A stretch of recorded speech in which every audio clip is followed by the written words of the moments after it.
The sky above Seoul turned a strange color on that Tuesday morning in March.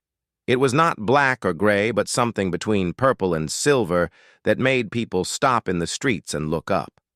The massive ship appeared without warning, hanging over the city like a dream that nobody could wake up from. It was the size of a small mountain, but it did not fall. It did not shake or move. It simply stayed there, silent and waiting.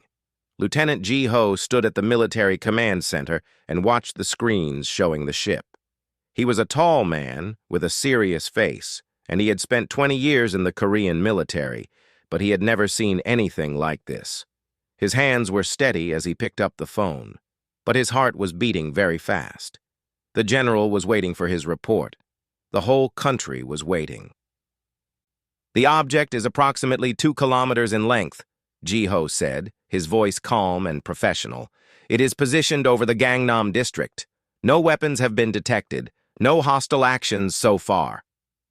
Ji-ho was the best officer they had. He was smart, he stayed calm under pressure, and he made good decisions. That is why the government had chosen him to be the military representative for whatever would happen next. He did not know that history was about to change. Nobody knew that yet. Dr. Min-hee was a linguist and translator. She was 43 years old, and she had studied languages her whole life. She could speak Korean, English, Mandarin, Japanese, Spanish, and French. But when she received the call asking her to come to the government building, she was nervous. No language she knew would help with the beings in the sky.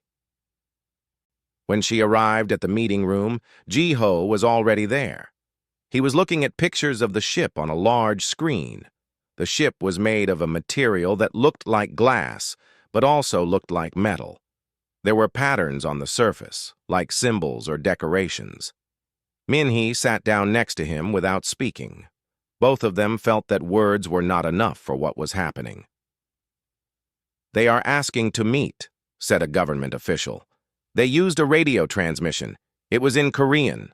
Not perfect Korean, but correct Korean. They learned our language from satellites."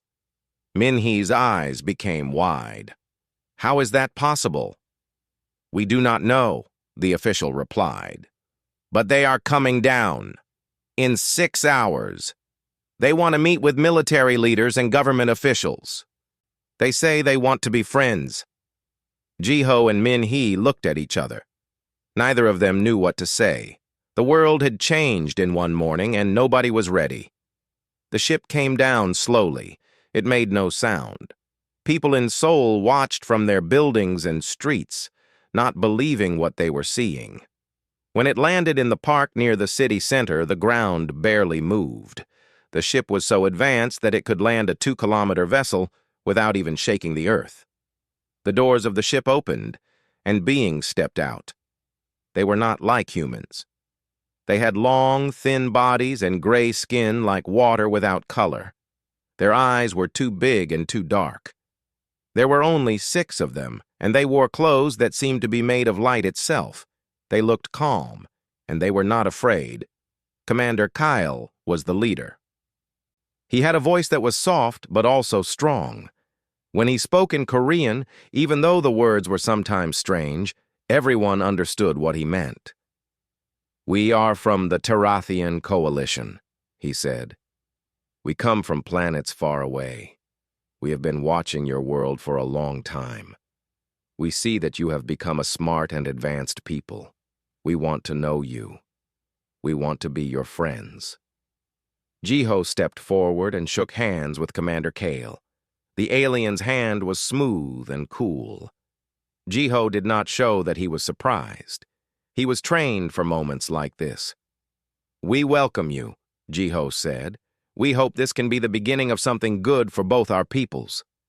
The meeting lasted 3 hours. Commander Kale and his people were interested in everything. They asked about human government, human science, human history. Min-hee answered the questions that were about language and culture. Ji-ho answered the questions about military and protection.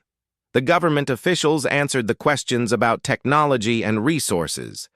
Kale was especially interested in how humans had survived on their planet. He wanted to know about the dangers. He wanted to know about the natural disasters, the wars, the problems. Jiho explained these things with honesty. He did not try to hide the truth. He told them about earthquakes and floods and storms. He told them about diseases and accidents and dangers that humans face every day. Kyle listened carefully to everything, and he took notes in his own language using a device that looked like a pen made of light. "Your world is very dangerous," Kyle said finally. "How have you survived?" "We learn," Jiho answered. "We prepare, we practice, we make systems to protect ourselves." "I see," Kyle said. He turned to his people and spoke in his own language. Then he turned back to Jiho. "We would like to see how you prepare. We would like to see your protection systems." The Korean government officials looked at each other. One of them spoke to Kyle. "There is a scheduled earthquake drill in 1 week. It is planned for the entire Seoul area. We could show you how we practice and prepare." "That would be perfect," Kale said. "We will stay in your city. We will observe your drill. Then we will understand your people better." Nobody knew at that moment what would happen in that week. Nobody knew that the earthquake drill would change everything. Nobody knew that 1 week would be enough to make the aliens think that Earth was a dying world, that humans were suffering creatures who could not survive. Nobody knew that one disaster drill would nearly end human freedom. But that is what was about to happen. The future was coming, and it was coming fast, like an earthquake that nobody could see coming.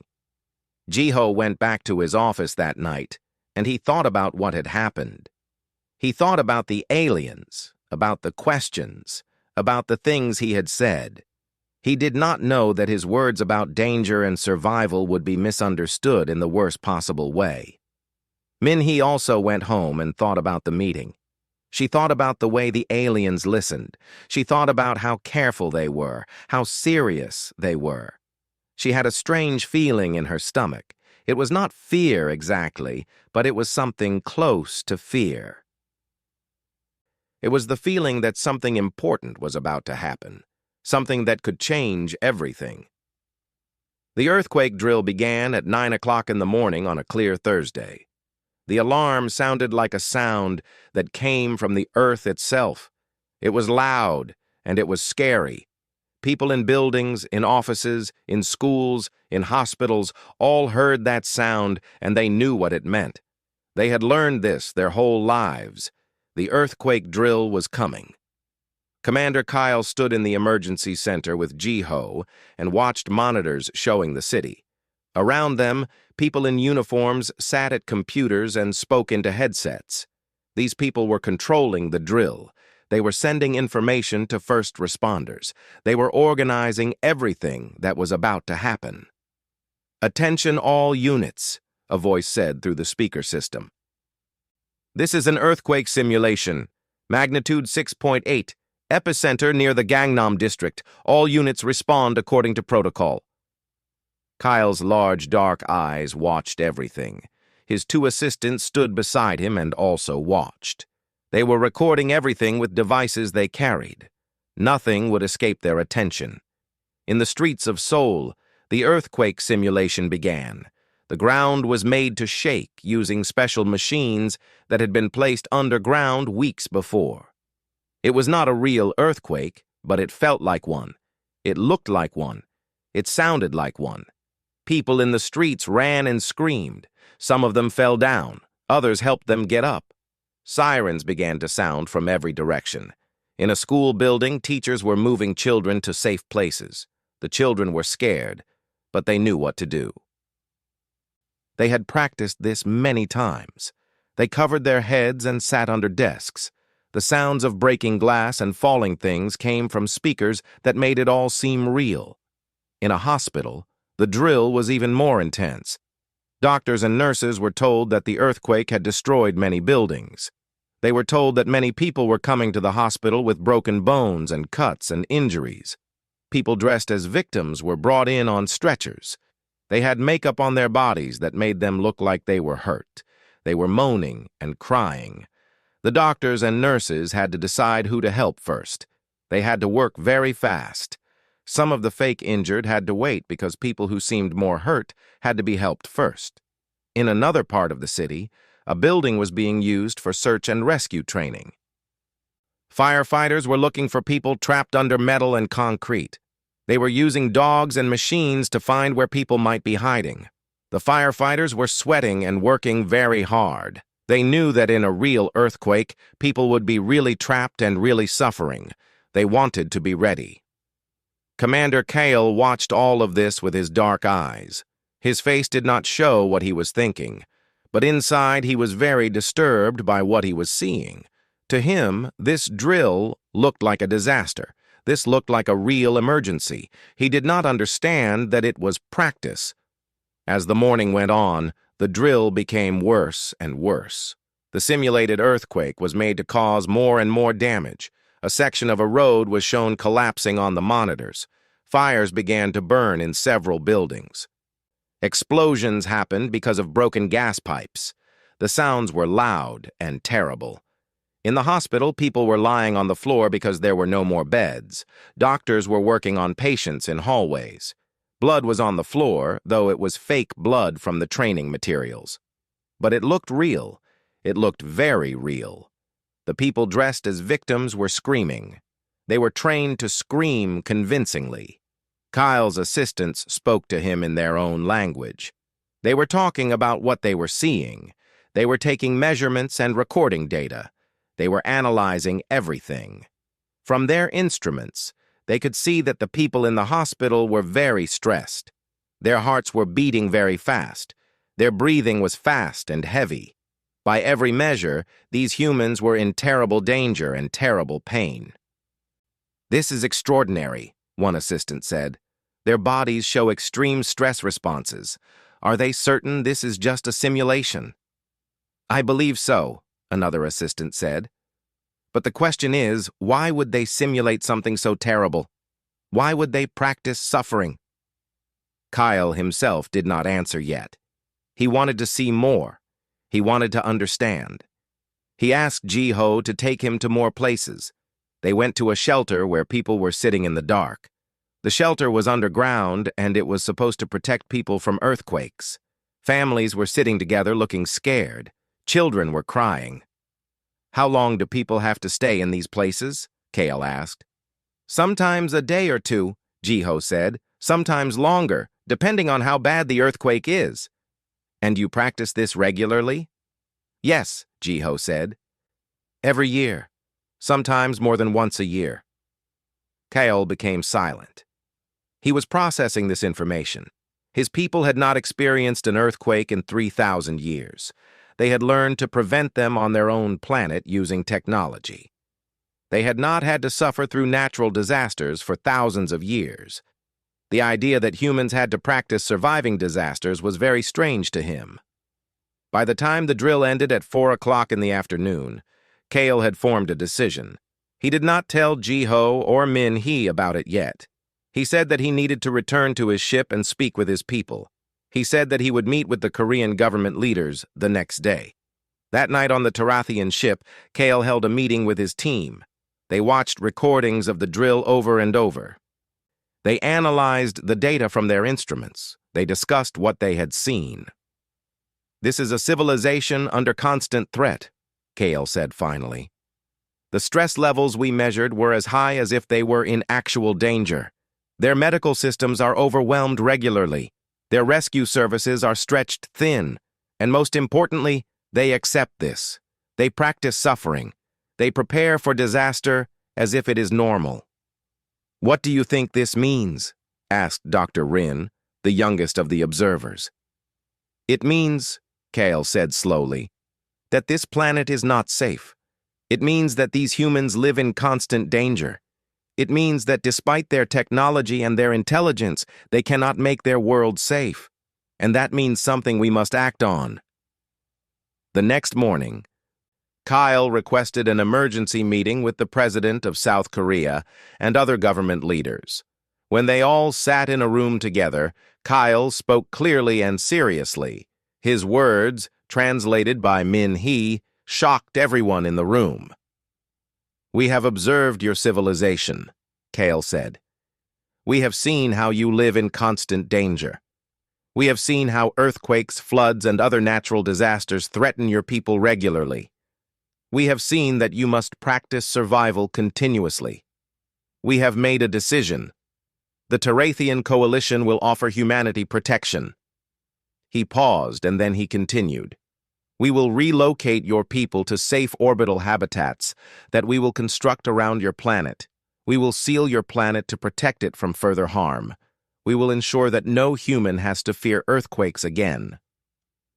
This is an act of compassion from our people to yours." The room became completely silent. Nobody had expected this. Nobody knew how to respond. Minhee's face showed shock. She opened her mouth to say something, but no words came out. Jiho was the first to speak. "Commander Kyle, I think you may have misunderstood what you saw yesterday." But Kyle held up his hand. "We have seen the evidence. The decision has been made. We only need the agreement of your leaders." And just like that, the real crisis began. After the shocking meeting with Commander Kale, the room was filled with confusion and fear. The president looked pale. The defense officials looked angry. The science advisors looked worried. For 10 minutes, nobody knew what to say. Then Minhee stood up and spoke. "Commander Kale," she said carefully, "I think there has been a very big misunderstanding. I need to ask you some questions to make sure I understand what you think you saw yesterday." Kyle looked at her. He did not seem angry, just serious and determined to help. "Of course.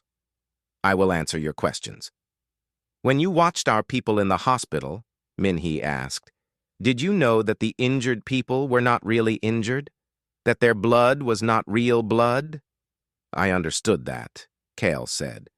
"But the stress responses were real. The danger they were preparing for was real enough in their minds." "Yes," Minhee said, "but that is the point. The danger was not real. It was practice. Like an actor in a play who pretends to be someone else, but is not really that person. Do you understand? They were practicing what to do if a real earthquake happened." They were not experiencing a real earthquake. Kyle was quiet for a moment. "I see what you are saying. But the question remains, why do they need to practice so much if they can prevent earthquakes? Why do they accept living in danger?" "Because we cannot prevent earthquakes," said Jiho, standing now to face Kale. "We can only prepare for them. The earth will shake. We cannot stop it, but we can be ready. That is the difference." Captain Teo, who was the commander of the Joint Military Task Force, spoke next. "Commander Kale, I have an idea. You misunderstood our drill, but I understand why. You have never lived with natural dangers. Your people have had technology to prevent them, so you do not understand how we think about them. What if you experienced a drill yourself?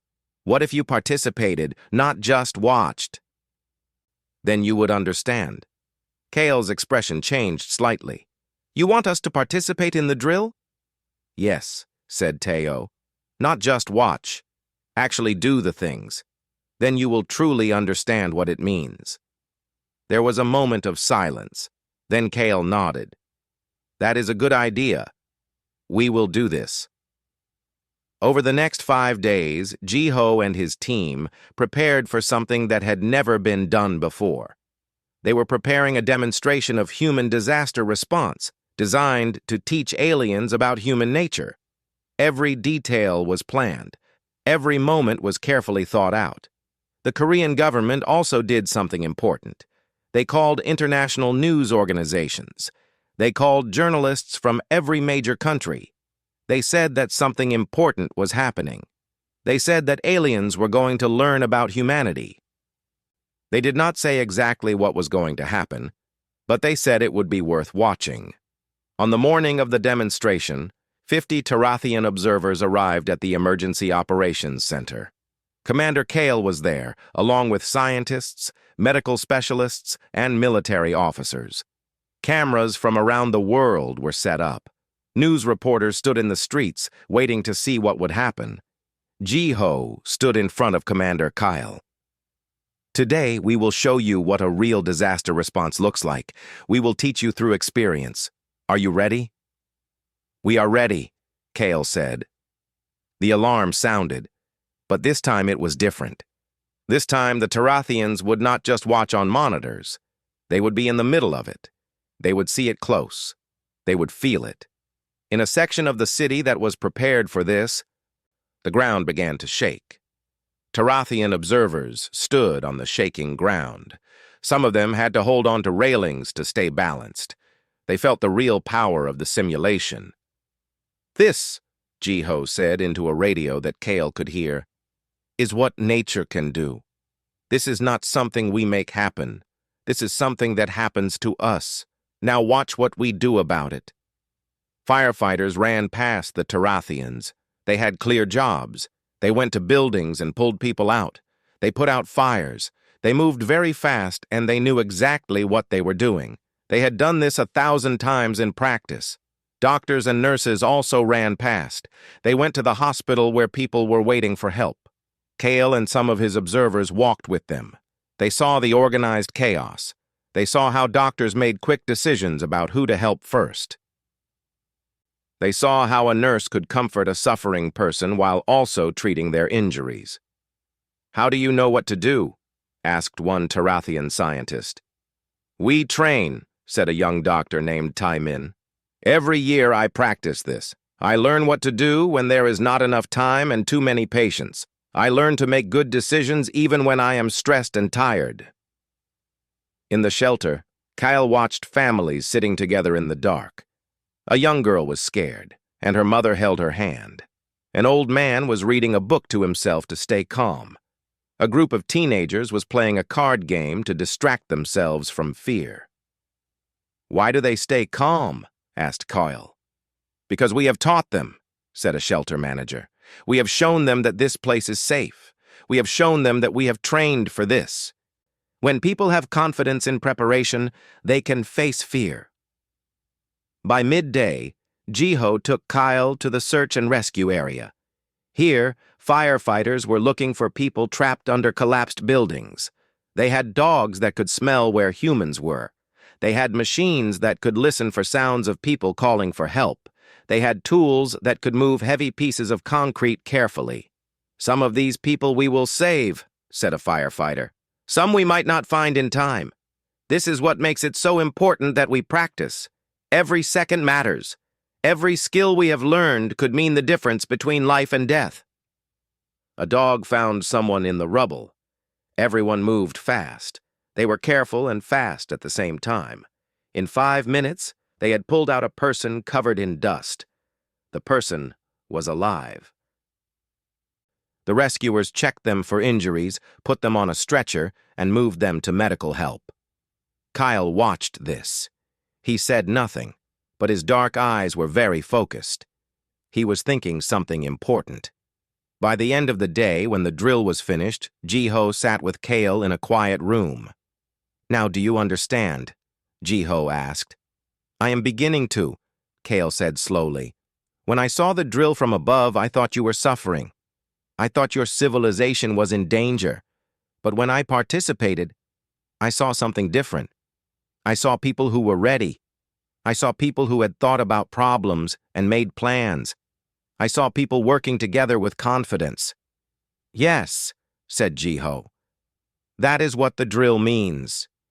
We practice not because we are weak. We practice because we are smart enough to know that we cannot control nature. But we can control how we respond to it. That is our strength." Kyle nodded slowly. "The question I have now is different from the question I had before. The question now is not why you need to prepare. The question is why we, with all our technology and all our power, never learned to do this. Why did we forget something so important?"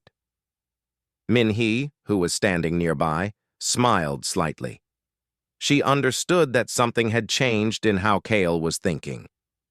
The day after the demonstration, Kale requested a private meeting with Ji-ho and Min-hee. They sat in a room with no cameras and no other people. Kale looked different than before. He looked less certain and more thoughtful. "I have been reviewing data from your demonstration," Kale said. "I have been thinking about what I learned, and I have discovered something that troubles me. I need to see more of your history." Minhee had prepared for this moment. She brought up a presentation on a screen. "This," she said, "is a map of Japan. In 2011, there was a great earthquake. It was very powerful. Many people died." The screen showed pictures from the earthquake. Buildings broken, streets destroyed, people who had lost everything. It was sad to look at. Kyle watched carefully. "This earthquake killed more than 15,000 people," Minhee said quietly. "When we saw this, we were all very sad. We asked ourselves why. We looked at everything that happened, and we made changes." The screen changed. It showed new building designs. It showed new warning systems. It showed new training programs. It showed how Japan had learned from their disaster and built better things. "After this," Minhee said, "when other earthquakes happened, fewer people died. Here, in 2016, a similar earthquake, but fewer deaths because of what we learned. Here, in 2021, another big earthquake, even fewer deaths. Each time we learn more. Each time we prepare better." "You have learned through pain," Kyle said slowly. "You have taken your suffering and made it into knowledge." "Yes," said Jiho. "That is what we do. And that is just earthquakes. Look at the history of disease. Look at the history of war. Humans have faced many terrible things. Each time we learned. Each time we became stronger." Minhee pulled up more information. She showed Kale the history of the Black Death, when millions of people died from disease. She showed him how humans responded by creating medicine and understanding how sickness spreads. She showed him the Spanish flu and how humans learned to make vaccines. She showed him wars and famines and how humans responded to each one by building systems to prevent the next one from being as bad. "Your species," Minhee said, "has faced extinction many times. You have survived. You have survived ice ages. You have survived diseases. You have survived wars. You survived a time when a huge space rock hit your planet and killed most of life on Earth. And through all of it, you learned." "But why?" Kale asked. "If you have learned so much, have you not found a way to prevent these disasters entirely? Why do you still practice? Why do you still suffer?" "Because," said Jiho, "some things cannot be prevented. An earthquake is the Earth moving. It is natural. It is the way the planet works. We cannot stop the Earth from moving. We can only be ready when it moves. And being ready means we have to practice. We have to know what we will do when it happens. And that is why we will always have drills. Not because we want to suffer, but because suffering is part of being alive on a planet with nature." Kyle was quiet for a very long time. When he finally spoke, his voice was different. "You are saying something very different from what I expected. You are not saying that you are victims of your planet. You are saying that you are students of your planet. You learn from it. You grow because of it." "Exactly," Minhee said. Over the next days, Kale spent time learning more about human history. He studied how humans had invented antibiotics because of disease. He studied how humans had created airplane safety procedures because of crashes. He studied how humans had built warning systems because of tsunamis. Everything had come from pain. Everything had come from people who had survived something terrible and decided to make sure it would not happen again. He also did something that was very unusual. He went to talk with regular people in Seoul. He walked through neighborhoods. He talked to shopkeepers and drivers and students. He asked them about why they prepared for earthquakes. An old woman told him, "I lived through a big earthquake when I was young. It was terrible. But it taught me that life can change in one moment." So now I prepare. I keep supplies. I know what to do. And it makes me feel calm. Not because I am afraid, but because I am ready. A teacher told him, "When I teach children about earthquake safety, I am teaching them about something real. But I am also teaching them that humans can face hard things. I am teaching them that fear is normal, but so is courage. I am teaching them that we can survive." A young firefighter named Tae Min told him, "Every drill I participate in might save my life someday, or someone else's life. I do not know when I will need the things I learned, but I know that when I do need them, I will be ready. And that knowledge gives me strength." Kyle brought this information back to the other Tarathians. He showed them recordings of these interviews. He showed them the history. He showed them the data from the drills. "I have been wrong," Kyle said to his people. "I thought we were observing a weak civilization. I thought we were observing creatures who could not survive. But I was observing the opposite. We were observing the strongest thing I have ever seen. We were observing creatures who face terrible things and do not break. We were observing creatures who learn and grow and become better through challenge." One of his assistants, a young scientist named Kess, spoke up. "So we should not offer them protection? We should not help them?" "No," said Kale. "We should help them, but not in the way I first thought. We should not protect them from the world. That would make them weaker. We should help them become even better at what they do. We should learn from them. We should become like them." In the government building in Seoul, Teo received the message that Kale wanted to meet. This time, the meeting was not about moving humans away from their planet. It was about something completely different. "The Tarathian Coalition would like to make a proposal," Kale said to the president and the assembled leaders. "We would like to create a partnership with humanity. Not a partnership where we help you because you are weak, but a partnership where we learn from you because you are strong." The room became filled with energy. Questions came from many directions. This was not what anyone had expected. This was so much better. "We would like to do two things," Kale continued. "First, we would like to share some of our technology, not to eliminate your challenges, but to help you face them better. Second, we would like to invite your experts to teach other coalition species about what you have learned.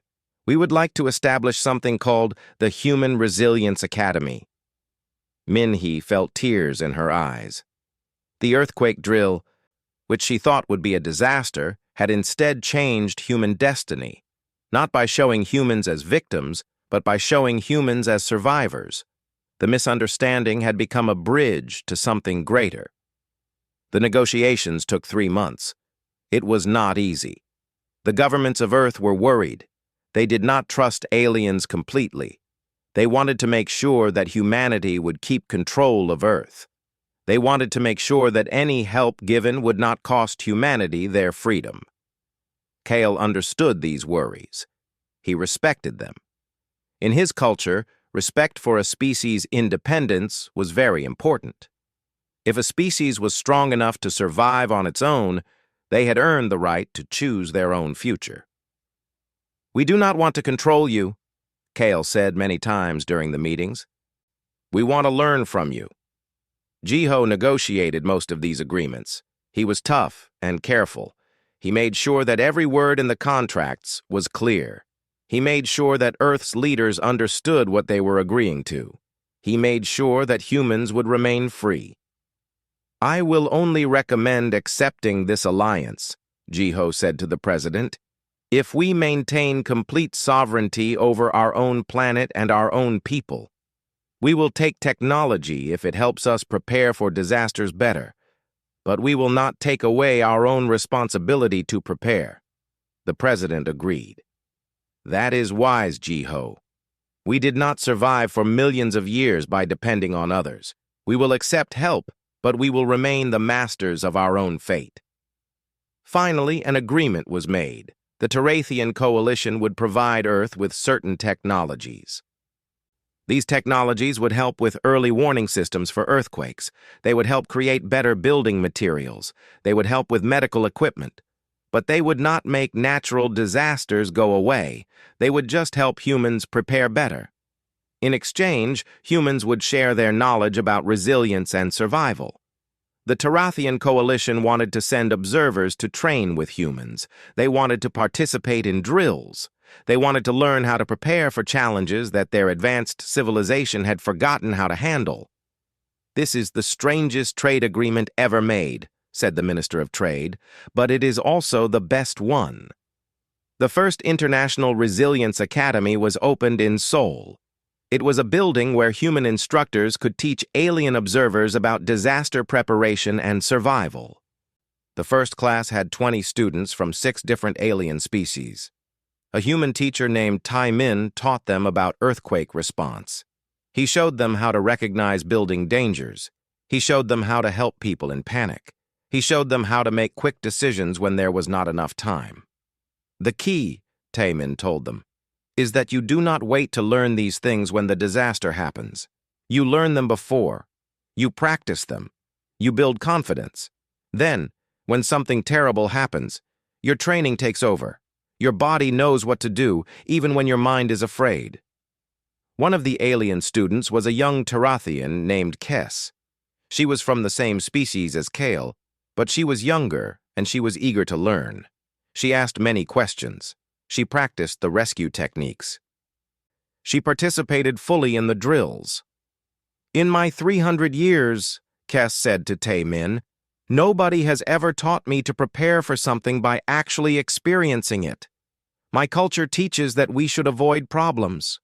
Your culture teaches that we should meet problems and learn from them."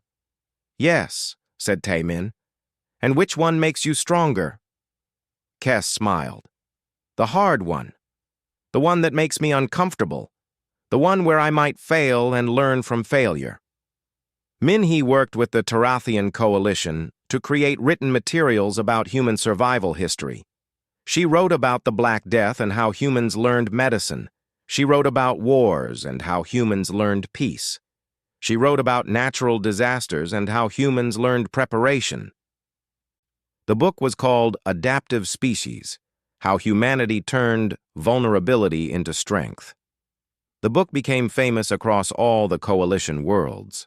Other alien species started wanting to learn from humans.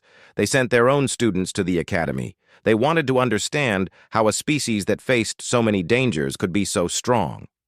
Dr. Minhee gave talks to alien governments about human philosophy.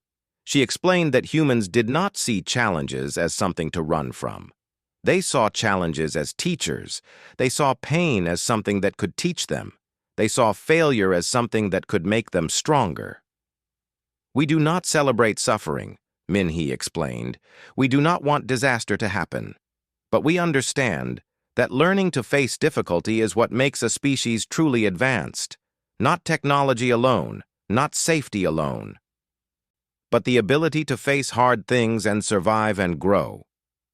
The Tarathian Coalition made a decision that had never been made before. They decided to change their own preparation systems based on what they learned from humans. They started creating drills on their own worlds. They started practicing for disasters, even though disasters had not happened for thousands of years. This decision proved to be wise. 4 years after the first contact with humans, a solar storm hit one of the main Tarathian worlds much harder than they had predicted. Solar radiation was stronger than expected. Power systems were threatened. Communication systems failed in some areas. If the Tarathian people had not practiced and prepared, they would have been helpless. Instead, they responded perfectly. They knew what to do because they had trained for it. They had backup systems because they had planned for failure. They had leadership in place because they had practiced making quick decisions under stress. The disaster was stopped before it became a tragedy. Millions of Tarathian lives were saved because they had learned from humans to prepare. Commander Kyle stood in the emergency command center on the Tarathian world and watched his people respond to the crisis. He thought about the earthquake drill in Seoul. He thought about how he had misunderstood what he was seeing. He thought about how one drill had changed everything. When the emergency was over, Kale sent a message to Jiho. The message was simple. You saved my people, not through your technology, not through your direct help, but through teaching us to prepare, through teaching us that failure can be a teacher. You saved millions of lives because you taught us how to be ready for what we cannot prevent. Jiho received the message and felt something in his chest that was both pride and sadness. Pride because humans had helped others. Sadness because humans had to learn these lessons through suffering. But also hope, because it showed that what humans had learned through pain could help others. Back in Seoul, the Resilience Academy grew bigger. Now there were students from 12 different alien species. The program was being requested by government leaders from across the galaxy. Humans were becoming teachers to advanced civilizations, not because humans had the most technology, but because humans understood something about survival that others had forgotten. The government announced that Jiho would be made the director of the international program.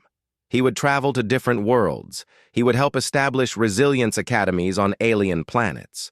He would teach alien species about the value of preparation and practice. "Do you want this?" the president asked him. Jiho thought for a moment. He thought about that day when the purple and silver ship had appeared over Seoul. He thought about how everything had changed. He thought about how one misunderstanding had become a bridge between species. "Yes," he said, "I want to help others learn what we have always known. I want to show them that challenges do not destroy us. They make us stronger." And that was how humanity, a young species on a dangerous planet, became a teacher to civilizations that were millions of years old. It was how survival became a gift that one species could give to another.